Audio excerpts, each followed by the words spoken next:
Minutes. Mr. Ngidi?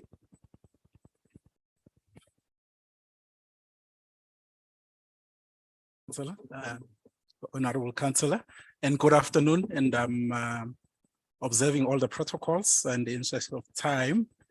On a lighter note, Chairperson, I always say you give energy people less time, but you expect load shedding to go. So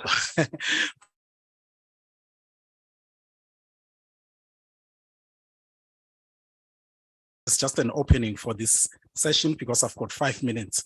I'm not going to talk about solutions in 5 minutes. But if you look at the slides that you have here, I'm sure you can see it at the back, you can see it behind me.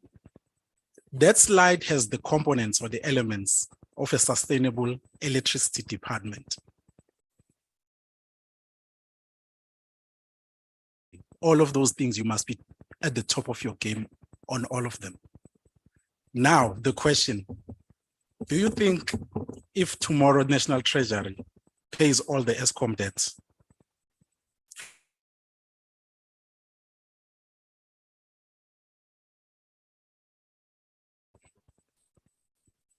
no, right? Because the structural issues that you have now, they'll be there next month, right? Do you think you'll be having suitably qualified staff? No, not in the next month. What does that mean? It means that if we bail you out now, next month, you're gonna go back to ESCOM debt. Not just municipalities, but as government also, we must do things differently. The energy sector is going through transition, but while it's going through transition, the electricity distribution sector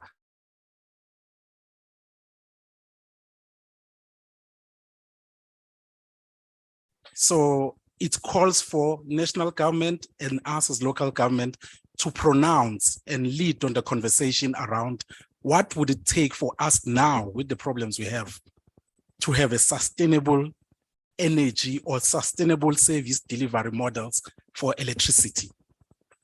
Definitely mentored kind of a situation we have, 167 distributors, more than half of them making about 30 to 40% losses. More than half of them having ghost staff.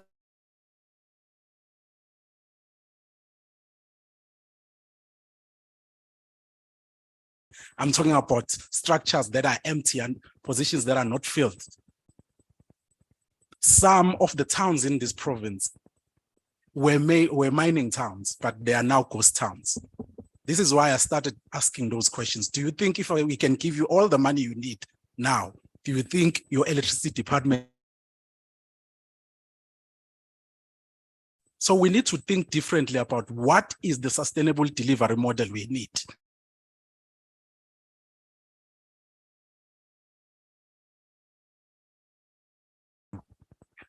Yes, the conversation is going to focus on tariffs, but there's another question there. If tomorrow you know how much it costs you to supply electricity and have the cost reflective tariff, is that going to help you to collect what you need to collect?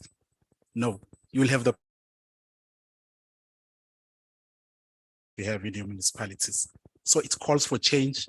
It calls for all of us to start having another engagement that won't be easy, but a progressive engagement. I'm going to leave it there, Chairperson. Thank you.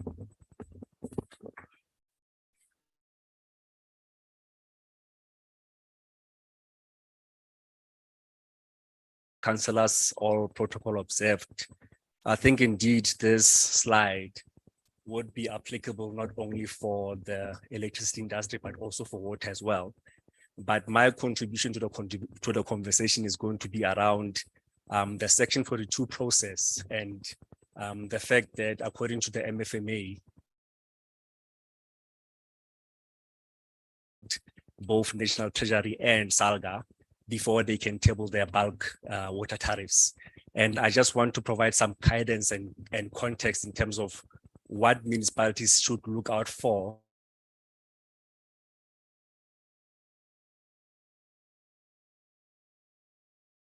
and really the consultation should be happening now.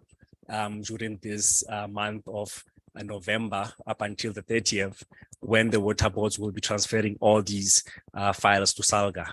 So I think the first thing that you need to look at as a municipality is to what extent does the water board manage its efficiencies? Because most of the time when you look at the justifications of water boards, they don't really manage their efficiencies quite well. The second point would be around how do they cross-subsidize across their schemes. This is the one issue that we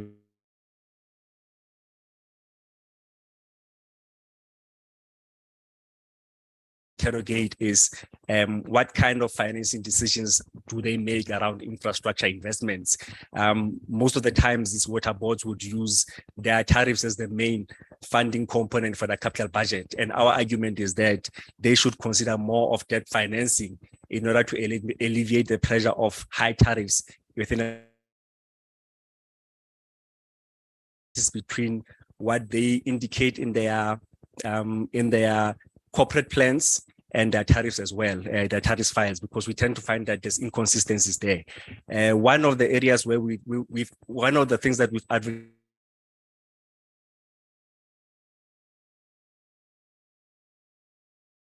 achieved through the raw water pricing strategy that was consulted recently across the country.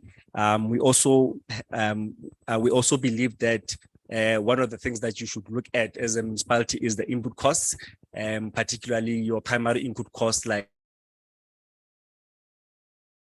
is around electricity, because we tend to find that electricity as an input cost is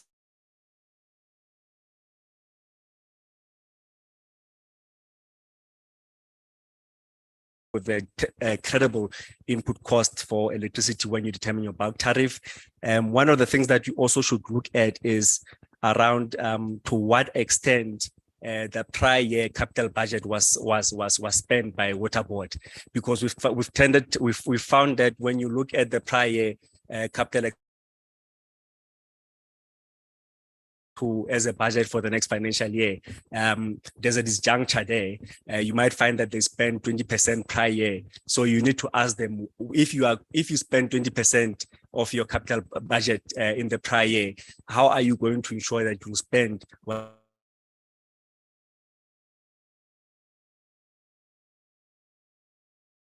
about tariffs? They differ water board to water board, and they definitely need to be standardized as well. So yeah, with that, Chair, I will stop here. Thank you.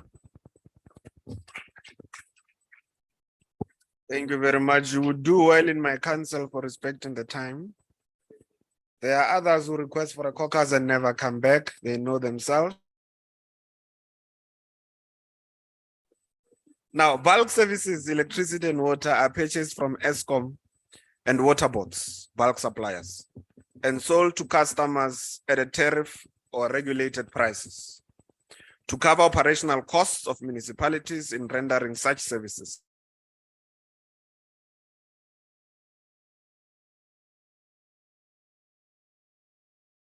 Operational and distribution costs. The model of buying and selling bulk services may appear simple, like how they've explained. It might appear simple. However, if it is poorly managed, it can render municipal services provision unsustainable. Licensed electricity distributors and water service authorities to pay their bulk accounts renders Eskom and water boards financially crippled and resulting in some of them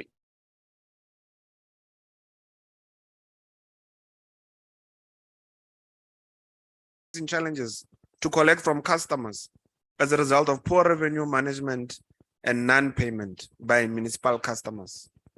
Consumers may be unable to pay as a result of socioeconomic conditions like how it has been explained. And the main question that needs to be answered is the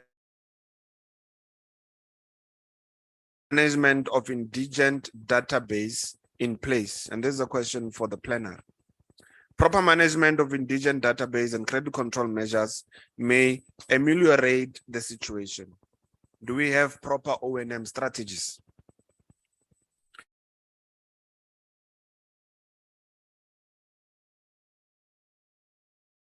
And factors. Now, as and when the presenters respect the time and give the problem how it should be solved and throwing it back to the plenary. Let us hear what NERSA has to say and DWS has to say so that we can try so that they can tell Mafeking how to get the license and how Ngaka Mudiri Molema can give at least Ratlo the Water Service Authority or Ramotsir. Let's take NERSA.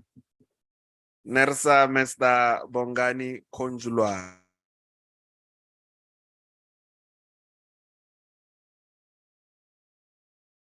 Konjulwayo. Konjulwayo, yes. Good evening, ladies and gentlemen. My name is Bongani Konjolwayo. I work for the National Energy Regulator of South Africa.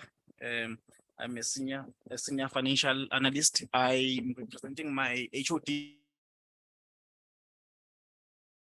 As I was sitting there, I was really panicking because I was supposed to drive back to Pretoria tonight, and the program is delayed for about 3 hours, I think now, 3.5 hours. So when I went to the bathroom, I was thinking, now, how do I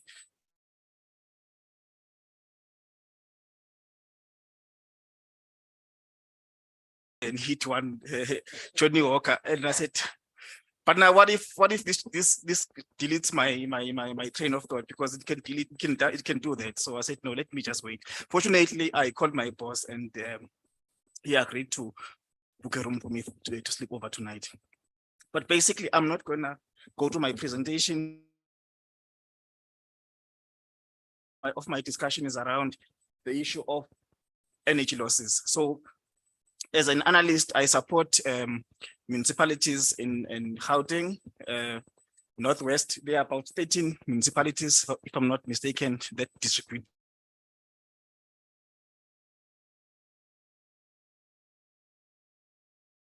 in terms of approving tariffs and other regulatory matters, including dispute resolution, licensing.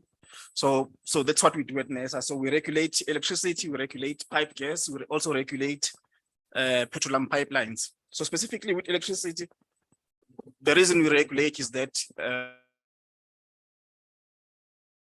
we're trying to open up the generation side of the business, but in terms of distribution and transmission, it still remains largely a monopoly.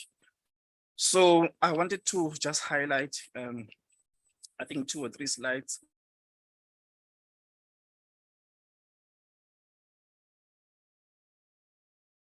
It's decline in revenues from electricity. And this is largely driven by the current macroeconomic environment.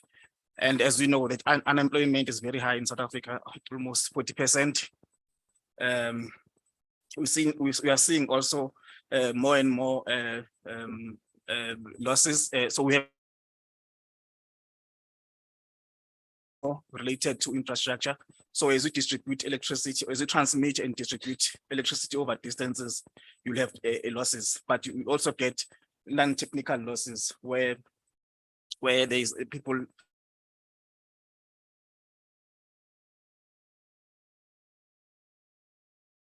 losses, so much so that most of the distributors are no longer generating a surplus from electricity. So electricity is a trading business. So if you manage it well and you collect revenues, it should run itself and you should make a surplus. And if you make a good surplus, for instance, Rustenburg municipality, if I'm not mistaken, 4 billion from electricity, but half of that goes to smelters. So if you think about, if you had to manage that business very well, that 2 billion and a surplus out of that is about 15%. It's a lot of money. You can do a lot of money for about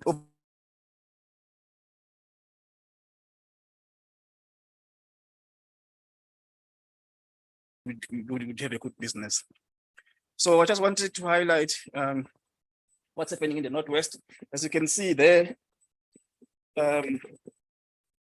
only about 46% of the distributors are making a surplus from electricity right now, using the 2020-21 figures. As I said, this is largely due to losses arising from theft of electricity. And also another big challenge is the issue of the bulk account. So what happens is that because